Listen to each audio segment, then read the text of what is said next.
Hi, Ate Queen. I just want to share my story. Tawagin nila ako sa pangalang Diday. 22 years old, taga Mindanao. Share ko lang yung story namin ng ka-LDR relationship ko.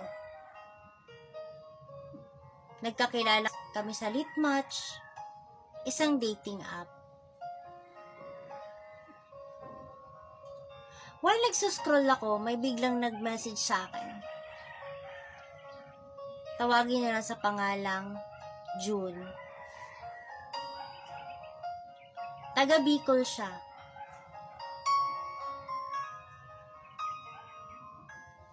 After niya magpakilala sa akin, hiningi na Facebook ko para doon na lang kami mag-chat-chat.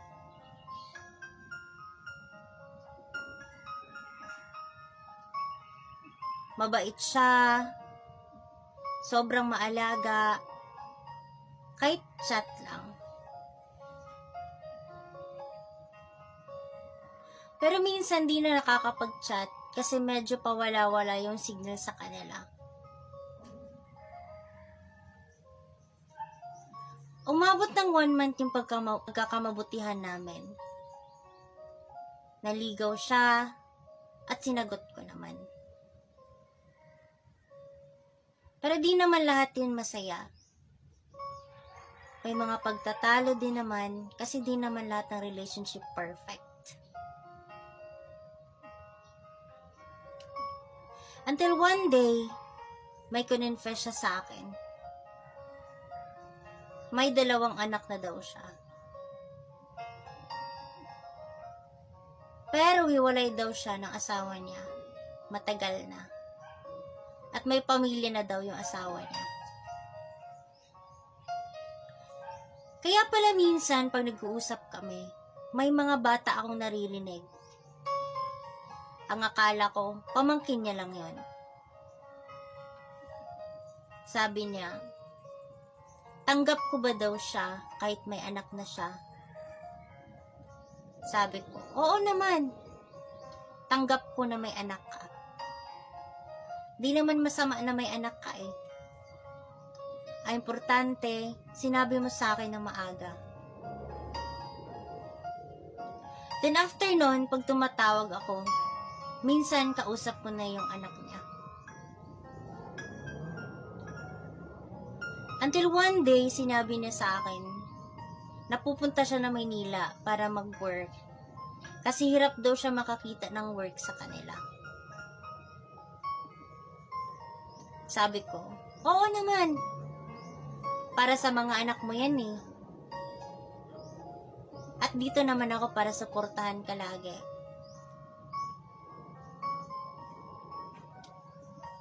Nag-work siya as a construction worker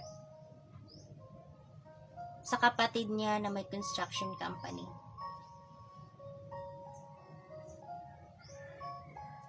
Doon na nag-start yung pagiging cold niya. Minsan, wala na siyang communication sa akin. Lahat ng mga chats ko, sinisin na lang. Lahat ng mga calls ko, dinidecline. Minsan, hindi ko siya makontak. Pero ilang days na hindi ko siya makontak, may ginawa pala siyang kabalustugan. Clarify ko lang, hindi siya nagloko. Ang ginawa niyang kabalustugan ay nagpalagay siya ng bulitas sa kanyang private part. Ang mas worse doon, nagka-infection yung private part niya, pero di niya sinabi sa kuya niya.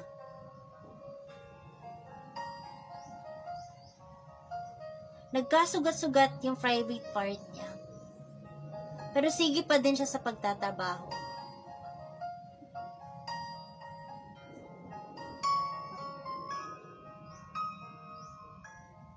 Tanging ako lang ang nakakaalam ng sikreto niya. Until one day, lumala yung sitwasyon.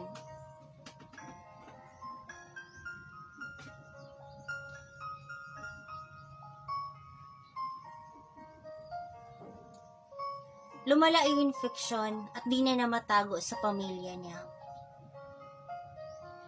Pina-hospital siya at ang sabi ng doktor, kailangan kunin yung bulita sa private part niya.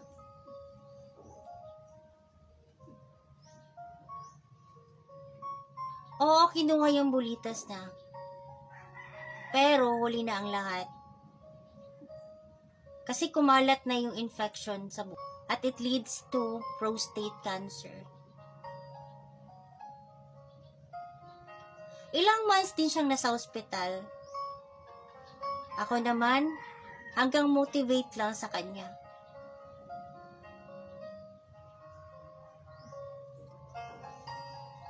Until napagod ako kasi minsan di ko talaga siya makontak. Wala akong makontak sa kanila.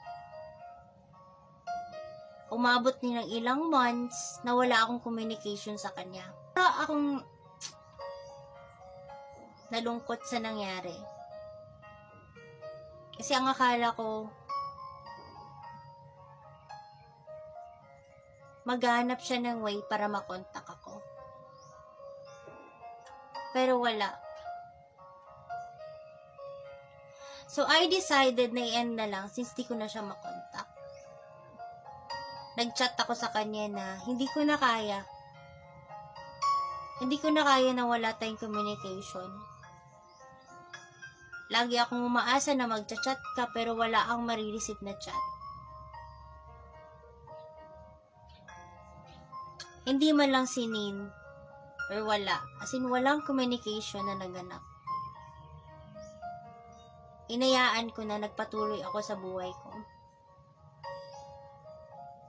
Until one day, di ko alam may friend pala akong pinsan niya. Tas nagmay din ng rest in peace tol.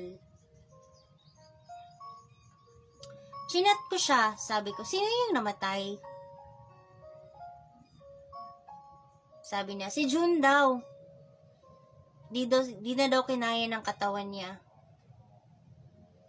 Ayaw din kasi magpakemo. Kahit anong pilit nila.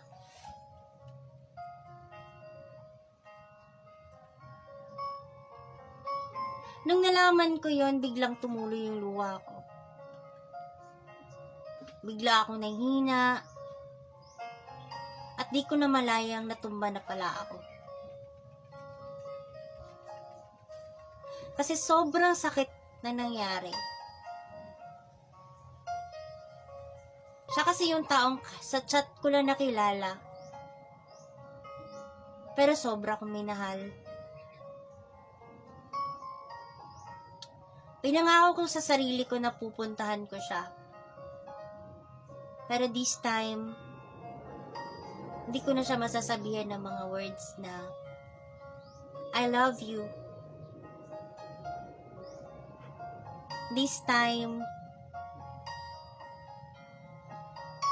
di ko na siya mayayakap ng mahigpit. This time, di na siya yung kaharap ko. This time,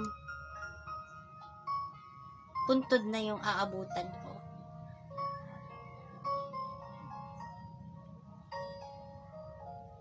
Iyon lamang yung aking kwento. Salamat sa nakikinig. Nagmamahal. Diday.